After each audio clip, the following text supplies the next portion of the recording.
വിമാനമിറങ്ങുമ്പോൾ protocol അനുസരിച്ച് സ്വീകരിക്കാൻ ഒരു ബി.ജെ.പി. മേയർ എന്നത് കഴിഞ്ഞ 10 വർഷമായി ബി.ജെ.പിയുടെ സ്വപ്നമാണ്. 2015 തദ്ദേശ തെരഞ്ഞെടുപ്പിന് ഇറങ്ങുമ്പോൾ തിരുവനന്തപുരത്ത് ബി.ജെ.പിക്ക് കയ്യിലുണ്ടായിരുന്നത് വെറും 7 സീറ്റുകൾ മാത്രം. അവിടെ നിന്ന് അത് 35 ഉയർത്തിയപ്പോൾ തലസ്ഥാനത്തെ CPM-ഉം കോൺഗ്രസും ഒരുപോലെ ഞെട്ടി.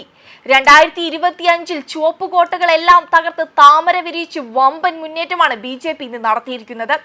7 സീറ്റിൽ നിന്നും 10 വർഷം കൊണ്ട് ഒറ്റയ്ക്ക് കേരളത്തിന്റെ തലസ്ഥാന നഗരം ഭരിക്കാനുള്ള ശക്തിയായി മാറിയതിന് പിന്നിൽ ചിട്ടയായ പ്രവർത്തനത്തിന്റെയും ദീർഘവീക്ഷണത്തിന്റെയും കൂടി കഥയുണ്ട്.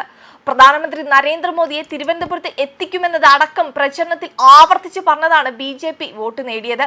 വിഴിഞ്ഞം തുറമുഖം, അനുബന്ധ വികസനം, തിരുവനന്തപുരം മെട്രോ റെയിൽ എന്നിങ്ങനെ നഗരവാസികളുടെ പൾസ് മനസ്സിലാക്കിയുള്ള പ്രചരണമാണ് സംസ്ഥാന അധ്യക്ഷൻ രാജീവ് ചന്ദ്രശേഖറിന്റെ നേതൃത്വത്തിൽ ബി.ജെ.പി. നടത്തിയത്. രാഷ്ട്രീയ പോരിനും വിവാദങ്ങൾക്കും പഞ്ഞമില്ലാത്ത കേരളത്തിൽ തലസ്ഥാനത്തെ വോട്ടർമാരുടെ മുന്നിൽ ബി.ജെ.പി. അവതരിപ്പിച്ചത് വികസന രേഖയാണ്. കേന്ദ്രം ഭരിക്കുന്ന പാർട്ടിയുടെ വാഗ്ദാനങ്ങളെ തിരുവനന്തപുരത്തെ വോട്ടർമാർ ഇരു കൈയും നീട്ടി സ്വീകരിച്ചുവെന്ന് വേണം ഫലത്തിൽ നിന്നും മനസ്സിലാക്കാൻ. സ്ഥാനാർത്ഥി നിർണയം മുതലുള്ള കാര്യങ്ങളിൽ കർശനമായ നിലപാടാണ് ബി.ജെ.പി. സ്വീകരിച്ചത്. RSS കൂടി ഇടപെട്ടാണ് അന്തിമ സ്ഥാനാർത്ഥി പട്ടികയ്ക്ക് അംഗീകാരം നൽകിയത്. സിറ്റിംഗ് കൗൺസിലർമാർക്ക് ഉൾപ്പെടെ സീറ്റ് നൽകിയത് പ്രവർത്തന മികവും മാത്രം മാനദണ്ഡമാക്കിയാണ്. ഭരണം ലഭിച്ചാൽ 45 ദിവസത്തിനകം പ്രധാനമന്ത്രിയെ എത്തിക്കുമെന്നും വികസന പദ്ധതികൾക്ക് കൂടുതൽ വേഗം കൈവരിക്കുമെന്ന പ്രചരണ തന്ത്രമാണ് ആദ്യം മുതൽ സ്വീകരിച്ച് വിജയിച്ചതും. അതേസമയം ചരിത്രത്തിൽ ആദ്യമായാണ് പത്മനാഭന്റെ മണ്ണിൽ അധികാരം ഉറപ്പിച്ച് NDA വിജയക്കൊടി പാറിക്കുന്നത്. വിജയം ഉറപ്പായതോടെ തിരുവനന്തപുരം കോർപ്പറേഷനിൽ ബി.ജെ.പി. പ്രവർത്തകർ ആഘോഷം തുടങ്ങിക്കഴിഞ്ഞു. LDF-ന്റെ പരമ്പരാഗത സിറ്റിംഗ് സീറ്റുകളാണ് ബി.ജെ.പി. കൂടുതലായും പിടിച്ചടക്കിയത്. തിരുവനന്തപുരം കോർപ്പറേഷനിൽ ഇടത് വിരുദ്ധ തരംഗം ശക്തമാണ്. ശബരിമല സ്വർണ്ണക്കൊള്ളയും തിരുവനന്തപുരത്തിന്റെ വികസന മുരടിപ്പും ആര്യ രാജേന്ദ്രന്റെയും കൂട്ടുകാരുടെയും അഴിമതിയും വോട്ടിൽ പ്രതിഫലിച്ചെന്ന് വേണം കരുതാൻ. ഒപ്പം മോദി സർക്കാർ മുന്നോട്ട് വെക്കുന്ന വികസനത്തോടൊപ്പം അനന്തപുരിയിലെ ജനത നിന്നതും ബി.ജെ.പിക്ക് നേട്ടമായി. കോർപ്പറേഷനിലെ വിജയം വരുന്ന നിയമസഭാ തെരഞ്ഞെടുപ്പിൽ സംസ്ഥാനത്തൊട്ടാകെ ബി.ജെ.പിക്ക് ശക്തി പകരും.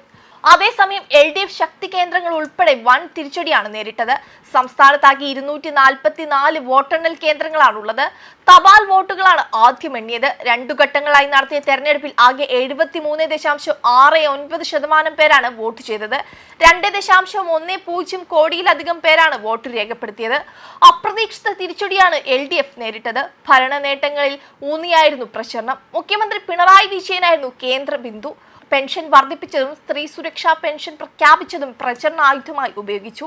പുറമെ UDF-ലെ രാഹുൽ മാങ്കൂട്ടം വിവാദം തുടങ്ങിയവയും നേട്ടമാകുമെന്ന് കരുതി. എന്നാൽ ശബരിമല വിരുദ്ധ വികാരം എന്നിവ തിരിച്ചടിയായെന്നാണ് പ്രാഥമിക വിലയിരുത്തൽ.